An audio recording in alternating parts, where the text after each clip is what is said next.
নমস্কাৰ সকলকে স্বাগতম জনালো বিন্দিয়া টিভি ব্লগছলৈ। এয়া চাওক আমাৰ লগত কোন আছে এজন বহুতেই স্পেচিয়েল গেষ্ট। আপোনালোকক চাগে পৰিচয় নিদিলেও হ'ব, তেওঁ হৈছে ভূষণ পাঠক দা। তেওঁ এজন বহুতেই ভাল ইউটিউবাৰ হয়। চ' আজি আমি তেওঁৰ লগত অলপ কথা বতৰা পাতিম। বেছি দীঘলীয়া কৰি নাথাকোঁ, আহকচোন এতিয়া আমি ভিডিঅ'টো ষ্টাৰ্ট কৰোঁ। যদি আপোনালোকে ভিডিঅ'বিলাক চাই ভাল পায় মোৰ লাইক শ্বেয়াৰ ছাবস্ক্ৰাইব কৰিব। আহকচোন এতিয়া আমি ভিডিঅ'টো চাওঁ। নমস্কাৰ, মোৰ নাম হৈছে মিছ বিন্দিয়া দেৱী। আজি মই আপোনাৰ লগত অলপ কথা পাতিম। মোৰ কেইটামান প্ৰশ্ন আছে মোৰ নিজৰ মনৰ পৰা। যিহেতু ময়ো এজনী ইউটিউবাৰ, মই জানিব বিচাৰোঁ যে আপুনি কেনেকৈ ইমান ধুনীয়াকৈ ইউটিউব বনাই ইমান মানে অলপ ভাল হৈছে। মোকো অলপ শিকাই দিয়ক। মোৰ ফাৰ্ষ্ট কুৱেশ্যনটো হৈছে যে আপুনি আপোনাৰ ইউটিউবৰ জাৰ্নি কেনেকৈ কৰিলে? প্ৰথমতে বহুত বহুত ধন্যবাদ। আজি কণমানি বিন্দিয়াই মোৰ ইণ্টাৰভিউ ল'ব আহিছে, বহুত বহুত ভাল লাগিছে। মই নগাঁৱত আছোঁ এতিয়া, আৰু যিসকলে চাই আছে প্ৰথমতে সকলোকে ধন্যবাদ জ্ঞাপন কৰিছোঁ, শ্ৰদ্ধা জ্ঞাপন কৰিছোঁ। আৰু ইমান কণমানি এগৰাকী ইউটিউবাৰে মোৰ প্ৰথম ইণ্টাৰভিউ আজি লৈ আছে। মোৰ তুমি সুধিছা যে আপোনাৰ ইউটিউব জাৰ্ণি কেনেকৈ ষ্টাৰ্ট হৈছিলে। মোৰ জাৰ্ণি 2016-17 মানতে ষ্টাৰ্ট হৈছিলে। আৰু প্ৰথম মই ষ্টাৰ্ট কৰিছিলোঁ যেতিয়া জিঅ' প্ৰথম আহিছিলে মাত্ৰ। জিঅ' তাৰ আগতে মানুহে ইমান বেছি ডাটা ইউজ কৰি ইউটিউব চোৱা নাছিলে, লিমিটেড ডাটা পায়। কিন্তু জিঅ' অহাৰ পৰা আনলিমিটেড হৈ গ'ল, মানুহে চোৱা আৰম্ভ কৰিলে। চ' তেনেকুৱা টাইপতে মই আৰম্ভ কৰিলোঁ। আৰু প্ৰথমতে মই চেলিব্ৰিটি ইণ্টাৰভিউ দি আৰম্ভ কৰিলোঁ। তাৰপিছত ব্লগছ, বিভিন্ন দেশ বিদেশ গৈ বিভিন্ন নেদেখা ঠাই মানুহক দেখাব চেষ্টা কৰিলোঁ। যোৱা 2022ত মই 5খন দেশ গৈছোঁ। 5খন দেশত লগতে FIFA world cup, football world কাপৰ পৰা ভিডিঅ' বনাইছোঁ। ৰাইজে বহুত বেছি ভাল পাইছে। আৰু তুমি যে মোৰ ভিডিঅ' চাই ভাল পোৱা বুলি কৈছা, তাৰ কাৰণে থেংক ইউ ছ' মাছ। আৰু কিবা সুধিব লগা আছে সুধিব পাৰা। মোৰ এতিয়া ছেকেণ্ড কুৱেশ্যনটো হৈছে আপুনি যি বাহিৰত বহুত বেলেগ বেলেগ জেগাত ঘূৰিছে, আপোনাৰ তাৰ ভিতৰত চবতকৈ প্ৰিয় জেগাডোখৰ নাম কি? আটাইতকৈ প্ৰিয় ঠাইখনৰ নাম ক'ব গ'লে মোৰ কাটাৰত ভাল লাগিছিলে। কাৰণ ফুটবল ৱৰ্ল্ড কাপ বুলি ক'লে এটা সৰুৰ পৰা বহুত বেছি সপোন থাকে যে ফুটবল ৱৰ্ল্ড কাপ চকুৰে চাম, ইমান 1 লাখ মানুহৰ মাজত একেলগে। আৰু বিশ্বৰ আটাইতকৈ ডাঙৰ খেলৰ মহাকুম্ভ বুলি কয় বা খেলৰ ৰজা বুলি কয় ফুটবল, ফিফা ৱৰ্ল্ড কাপ আটাইতকৈ বেছি মানুহে চায়। চ' তাত গৈ মই ফিফা ৱৰ্ল্ড কাপত গৈ ষ্টেডিয়ামৰ ভিতৰত মেছি, ৰনাল্ডো আজিৰ খেল নিজ চকুৰে চাই, লগতে দৰ্শকক লৈ আগবঢ়াই দি, লগতে সেই ভিডিঅ'টো আজিৰ পৰা 10-20 বছৰ বা পিছতো মই মেমৰি হিচাপে চাব পাৰিম বা ৰাইজেও চাব পাৰিব। সেইটো অভিজ্ঞতা মোৰ এতিয়ালৈকে আটাইতকৈ বেছি ভাল অভিজ্ঞতা। আৰু বিশেষকৈ কাটাৰ দেশখনো বহুত বেছি ভাল দেশ, এখন সৰু দেশ। সেই সৰু দেশখনে ফুটবল ৱৰ্ল্ড কাপৰ নিচিনা ইমান ডাঙৰ টুৰ্ণামেণ্ট আয়োজন কৰিছে, খুব ধুনীয়াকৈ আয়োজন কৰিছে। চ' গৈ বহুত বেছি ভাল লাগিছে তাৰমানে। চ' সেইটো মোৰ বেষ্ট এতিয়ালৈকে। এতিয়া আমাৰ থাৰ্ড কুৱেশ্যনটো হৈছে যে আপুনি কি খাই বেছি ভাল পায়, ফাষ্ট ফুড নে আমাৰ থলুৱা খাদ্য? মই থলুৱা খাদ্য খাই ভাল পাওঁ। মই অসমীয়া খাদ্য খাই ভাল পাওঁ। চাইনিজ খাদ্য ইমান বেছি ভাল নাপাওঁ। মই লুচি, পুৰি হওক বা অসমীয়া থালি, মাটন খাই ভাল পাওঁ। কিন্তু এতিয়া মাটন ইমান বেছি খাব নোৱাৰোঁ, পেটৰ প্ৰব্লেম হয়। চিকেন অলপ চলপ খাওঁ বা মাছ খাই ভাল পাওঁ। মই সৰু মাছো ভাল পাওঁ, ডাঙৰ মাছো ভাল পাওঁ। চ' সেই আৰু অসমীয়া খাদ্য খাই মই বহুত বেছি ভাল পাওঁ। মই বাহিৰত গ'লেও অসমীয়া খাদ্য বিচাৰি থাকোঁ। কোনোবা অসমীয়া মানুহৰ তাত থাকিলে অসমীয়া খাদ্য খাব পাওঁ, বহুত বেছি ভাল লাগে তাৰমানে। আৰু আপুনি যে কৈছে ভিডিঅ' কথা, ভিডিঅ' আপুনি ফাৰ্ষ্ট কেনেকুৱা ধৰণৰ মোবাইলৰ পৰা বনাইছিলে? মই একেবাৰে প্ৰথমতে মোবাইল মোৰ আছিলে এটা ভিভ' আছিলে। ভিভ' মোবাইলটোৰে বনাইছিলোঁ। এনেকৈ মোৰ ট্ৰাইপডো নাছিলে, একোৱে নাছিলে। চেল্ফি কেমেৰাত এনেকৈ ইণ্টাৰভিউ কৰিছিলোঁ। ব্লগটো জেনেৰেলি এনেকৈ বনাই ঠিকে, কিন্তু ইণ্টাৰভিউ মই আগতে এনেকৈ লৈছিলোঁ তাৰমানে। নিজে এনেকৈ ধৰি ইণ্টাৰভিউ লৈছিলোঁ। চ' তেনেকৈ ষ্টাৰ্ট আৰম্ভ কৰিছিলোঁ।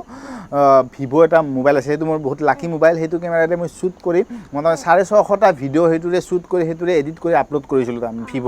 তাৰপিছত ৰিয়েলমি, তাৰপিছত কি বোলে কেনন কেমেৰা হ'ল, ছনী কেমেৰা হ'ল, তাৰপিছত আইফোন বা গ'প্ৰ' এইবিলাক বেলেগেৰে কৰোঁ। কিন্তু বৰ্তমান মেক্সিমাম মই আইফোনৰে কৰা হয়। যিহেতু এতিয়া কিছুমান মানুহে ভাবিছে কি ময়ো এনেকৈ এটা ইউটিউব চেনেল খুলিম, তেওঁলোকক আপুনি কিবা এটা কৈ দিয়ক, এডভাইচ এটা। যিসকলে ভাবি আছে যে তেওঁলোকৰ কিবা টেলেণ্ট আছে, তেওঁলোকে কিবা টেলেণ্ট এক্সপ্ল'ৰ কৰিব বিচাৰে, ৰাইজলৈ দেখুৱাব বিচাৰে, তেওঁলোকে নিশ্চয় ইউটিউবত আহিব পাৰে।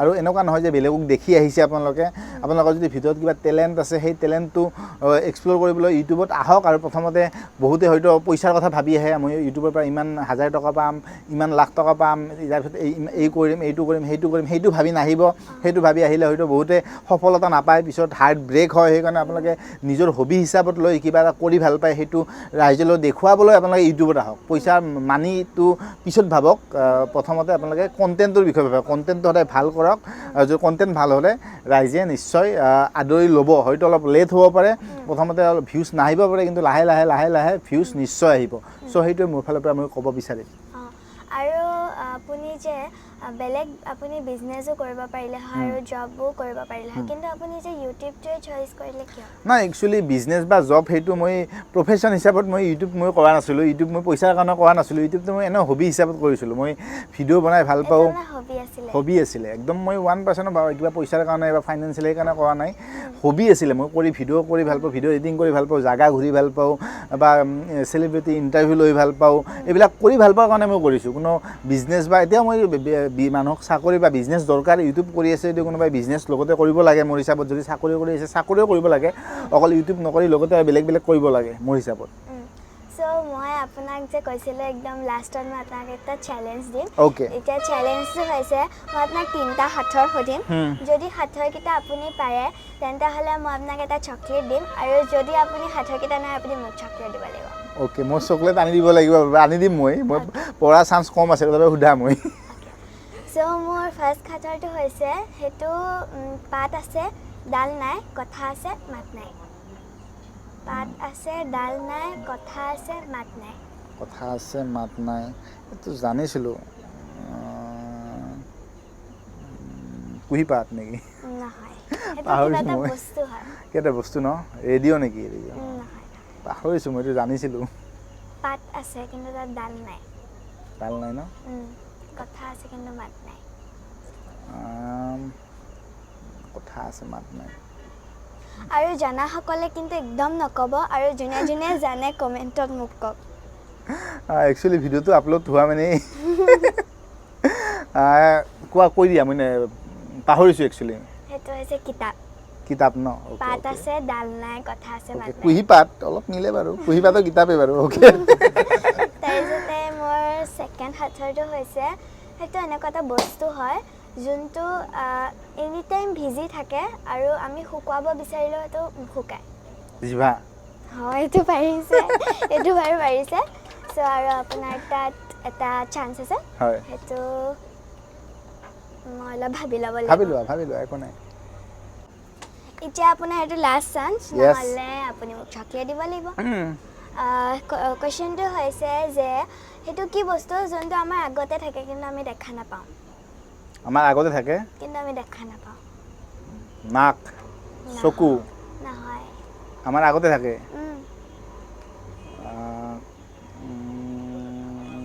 কপাল আমাৰ আগত থাকে কিন্তু আমি দেখা নাপাওঁ সেইটো বস্তু আইনাত চালে দেখা নাপাওঁ না লাষ্ট চান্স পাহৰিছোঁ এইটো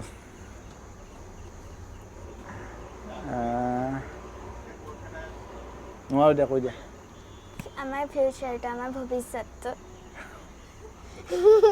চ' এতিয়া মই জিকি গ'লো এতিয়া আপুনি মোক চকলেট দিম চকলেট দিব লাগিব ইমান আৰু স্পেচিয়েলি বহুত বেছি ভাল লাগিছে বিন্দিয়াই কাট কোৱা নাই ইমান ধুনীয়াকৈ ইমান সৰুৰ পৰা ইমান ধুনীয়া ধুনীয়া প্ৰশ্ন সুধিছে বহুত বেছি ভাল লাগিছে আৰু ব্ৰাইট ফিউচাৰ কামনা কৰিছোঁ আৰু খুব ধুনীয়া বহুত বেছি ভাল লাগিলে সঁচা কথা কৈছোঁ এতিয়া মই হাৰিছোঁ যদিও সাঁথৰত মোৰ ভাল লাগিছে ইণ্টাৰভিউটো কৰি চ' ভাল লাগিলে বহুত বেষ্ট উইচেছ থাকিল থেংক ইউ তেওঁৰ লগত কথা পাতি আপোনাৰ লগত কথা পাতি খুবেই ভাল লাগিলে বহুত কথা জানিব পাৰিলোঁ চ' থেংক ইউ আপোনালোককো বাই বাই